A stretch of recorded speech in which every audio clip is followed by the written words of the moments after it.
So basically, anytime I'm making this road trip, I'm passing through Kamloops, I must stop by at a restaurant. In 2021, we were making this trip with a friend. She hadn't opened up a restaurant yet. She was just doing cooking from home.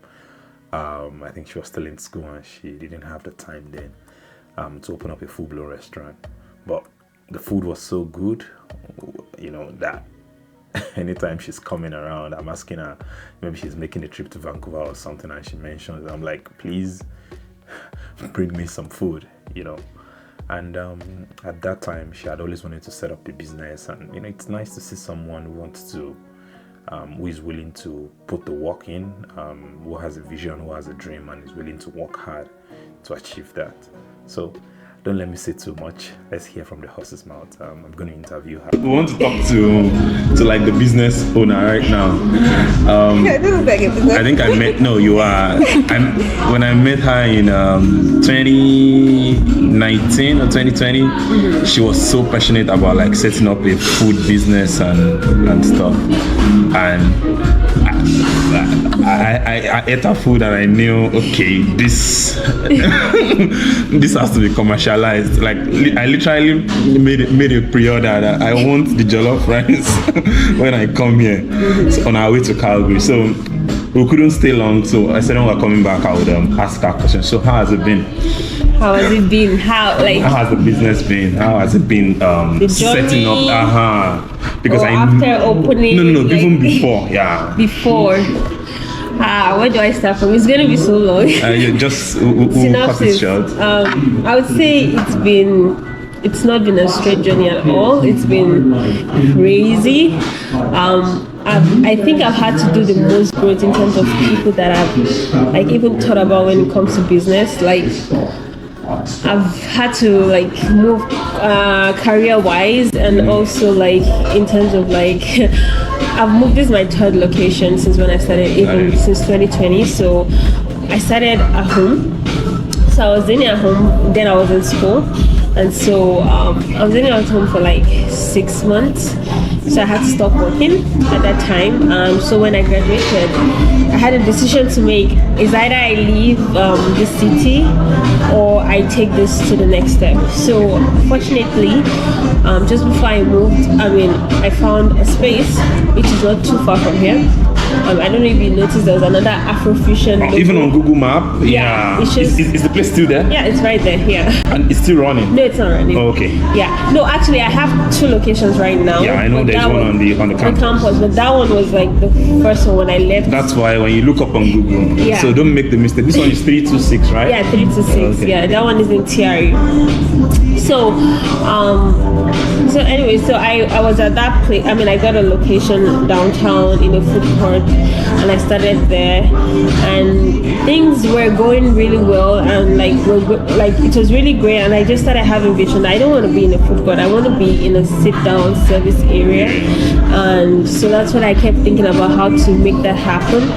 And opportunity presents itself, and with every opportunity, there's a risk involved, right? So it's I started thinking, is this when this opportunity presented itself, I wasn't ready yet for it, but I just had the passion. I just had a vision that I'm gonna turn this into what I've been envisioning for a long time before when I was at home. And so I went with it, took it, and then I was so fortunate that I hadn't signed a lease yet where I was. And so I was able to leave after 7 months, and so I left there, and then I came here. Yeah. And 1 month after I opened this place, I was offered a second location, and honestly, wait, so you got offered the second location? Yeah. Not like you even saw. No. I would how would I have managed? I would never have thought I would be able to do it. So, but the opportunity came, and I was offered to be on campus, and literally I got the call saying that they want Afrofusion in campus, and I was like, oh, actually, to be honest, I did say no immediately, because I was like, in my mind, I was just done all this work, and I've not even settled down. I felt like I've never actually settled down since when I started. It's like move. So it's like another move. Let me set this up and I was like, let get me just established see how it is and stuff stuff like that. But then after talking to my partner and I just thought about it with my parents, I was just like, you know what, opportunity comes at the right time. And also like, I mean, opportunity comes but also, you know, this is not, I didn't stick up this came to me, you know, for a reason. And if I think I can, like, I think I can handle it, but I can.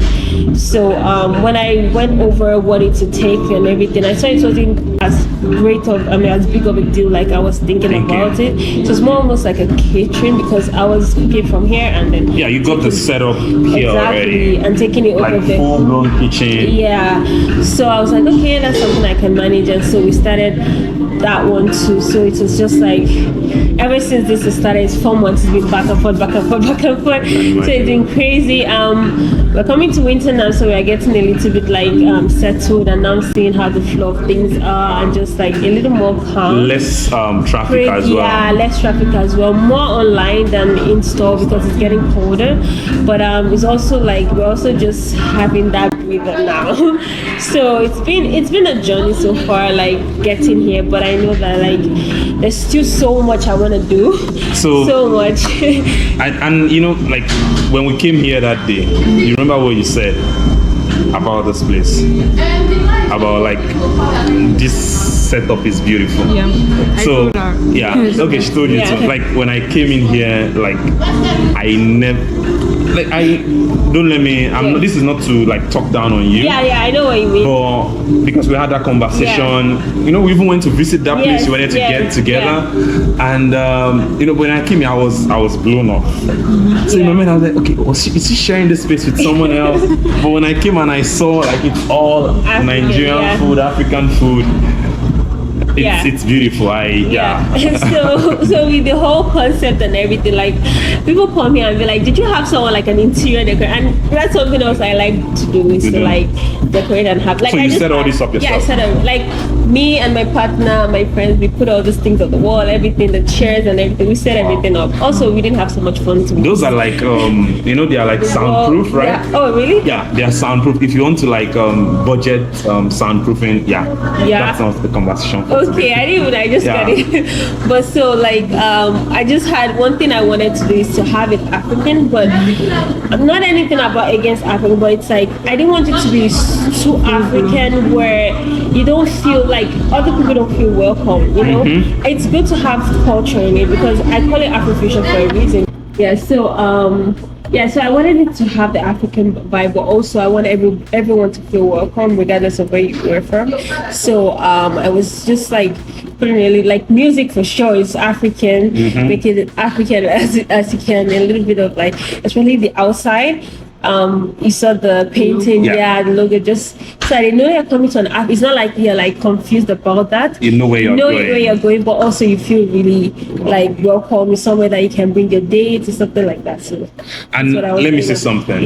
This is not a jibe at other African stores or something, or other African restaurants.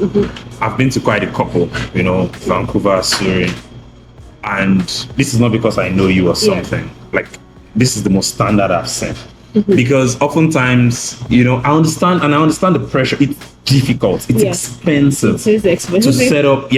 So that's one of the reasons why I'm amazed. Like, if you want to do something, you just, you know, let's just go full throttle at it, and it's really impressive. It's quite. I won't lie, it's quite expensive, and also like I feel like with me, I just kind of pray and put it out there. Like I have in my mind, I have a vision, and one thing I always think about is like, whenever I have a thought or a vision about something, I'm like, there's a reason why I'm thinking about it. There's a reason why there's a drive in me. I'm like, there's a reason why. So I know it's not easy. Even if like maybe God wanted to do it for me or whatever, I still have to work towards it. So I put in the work and see where it takes me. So I think that everything I always say, God paves the way, but your hard work also will make it, even like, you know, you have to do work for it. So it's been God all through. I won't say it's just me, but I feel like God has just opened doors in places I did not expect. Like when people call me and ask who's the owner, and they're like, sometimes they're like, are you like, eat the food first? I know, like right? you come back for it, you know. oftentimes, like people, it's more about like setting up a business is daunting. Setting up a business in another country is even more challenging. Like, how do you find it? Do you get like local patronage? By local patronage, I mean like Canadians. I mean white Canadians. Let me put it that way. You know what is funny is that setting up, what I've come to realize is, which is, it's going to be controversial to say, but when you open an African restaurant, right, you think, okay, I've opened an African restaurant for Africans here. But one thing I've come to realize, this is just my own study or research on top of and your experience. Yeah, my experience, yes, is that African restaurants, it's like a backup for Africans, because our culture is not like, we don't eat out a lot. So like the Canadians or like the locals, they eat out. That's how they even have budget for eating out. Yeah. So, and they like to try things, and once they try it and they like it, they keep coming to you, right? So I find that the Canadians make up a good percentage. I would say 70 to 80% of my customer base.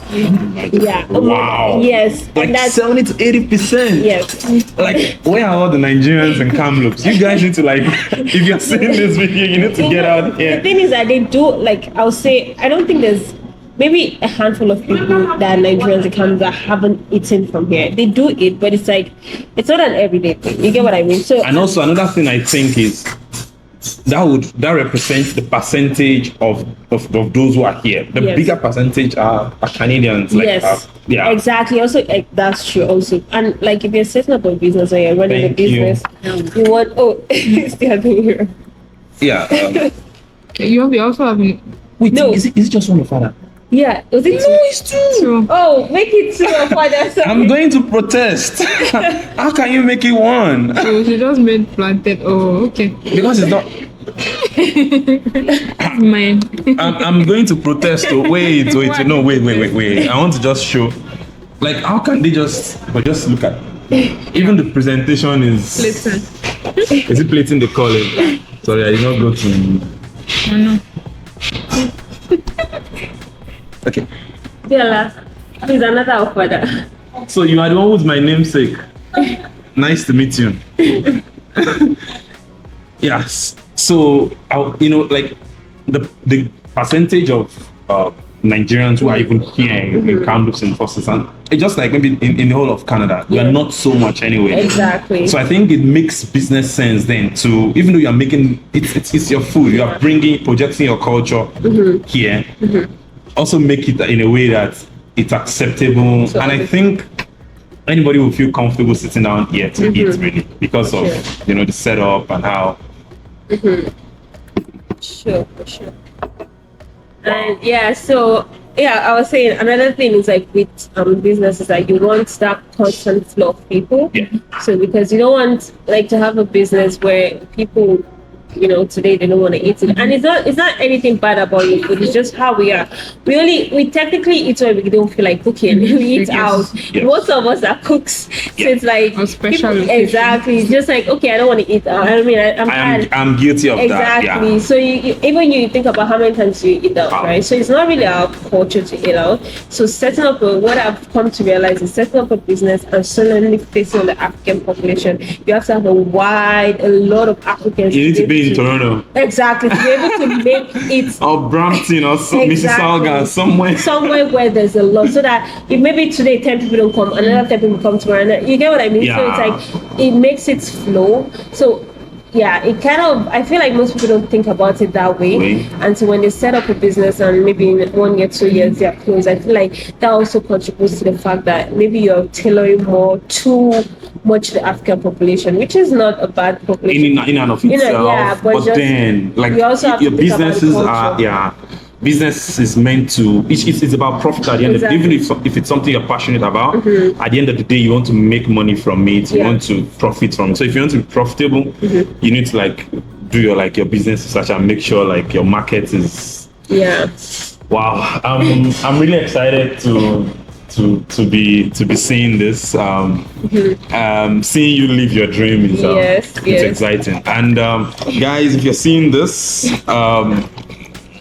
when you come to Kamloops, Kamloops is where people come during summer mostly Yes. because lots of like outdoor stuff to do. So when you come to Kamloops, make sure you make a stop at Afrofusion. For sure. I see things like set up behind here that I'm thinking. Is it like, do you have like plans for like some other things? Like this looks like something for pastries, I think. So yeah, for pastries. So the thing is, right now, I feel like because of how we kind of just jumped into like another location, I feel like we kind of underutilize what we have there. Yeah. We have so much.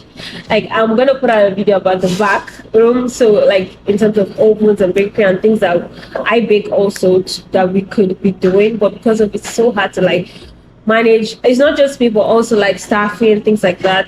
Makes me it has made me kind of like put it to this standard, but obviously we are thinking maybe next summer or even in a couple of months when school is over to kind of start adding those things that we wanted to add in the beginning. So a lot of pastries, a lot of cake.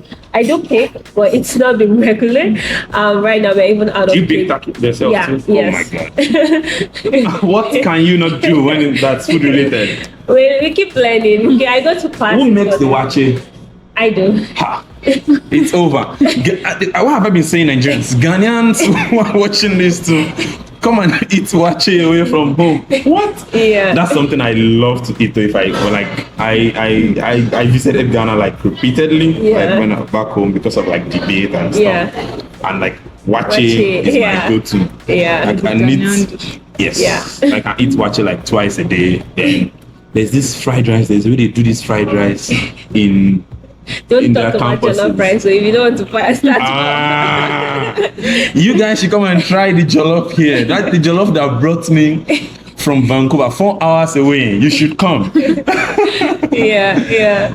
And also in this place we have a juice bar. We're supposed to have like smoothie, but it's getting cold now, so we're gonna start it, and then we never got to actually start it, so we have to wait till night to summer next year. Yeah, but like we have a coffee thing. We still have so many things that we haven't even like explored yet, but because this time is like a seasonal kind of thing, so we have to like wait it out and hopefully get ready for next year. Yeah. Wow. I'm very pleased to hear this, and I'm proud of you, sis. I really am. It's, you know how you envision something and then it plays out at the end of the day. It doesn't just play out. I tell people like on my other scholarship channel, when we talk about scholarship and things, like you can dream of something. Oh, I want to jackpot, I want to travel. No, it won't fall on your laps. You need to like go for it. Exactly. So you've put in the work, and my prayer and wishes for you is that like this grows and it even blows up even more. For sure. I said because of how good the food is, I'm literally asking her not to come to Vancouver soon because I'm gonna go broke. No jokes. But yeah, if you do come, it'll be nice. It'll be nice. For sure. It's nice having you.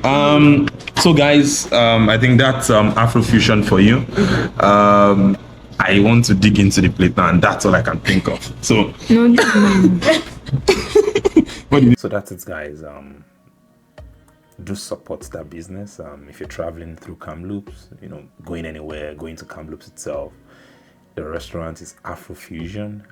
It's in a not so difficult location. It's in downtown. You can't miss it. So stop by, grab some meal, grab something quick, and support an African business, support a black business, like they always say. It doesn't matter to me. I'm just gonna say support a hardworking young woman who is doing well for herself in this very difficult market, I would say. So, and go support good food, enjoy good food. I'm very, very sure if you try it, I'm a food critic. Like you can't please me, and that's one of the reasons why I don't eat out. I seldomly eat out. So for me to be recommending a restaurant, I'm sure you can be sure that it's really good. So guys, go try it out. When next I'm making this trip again, I'm definitely going to be stopping by to grab something from this place. So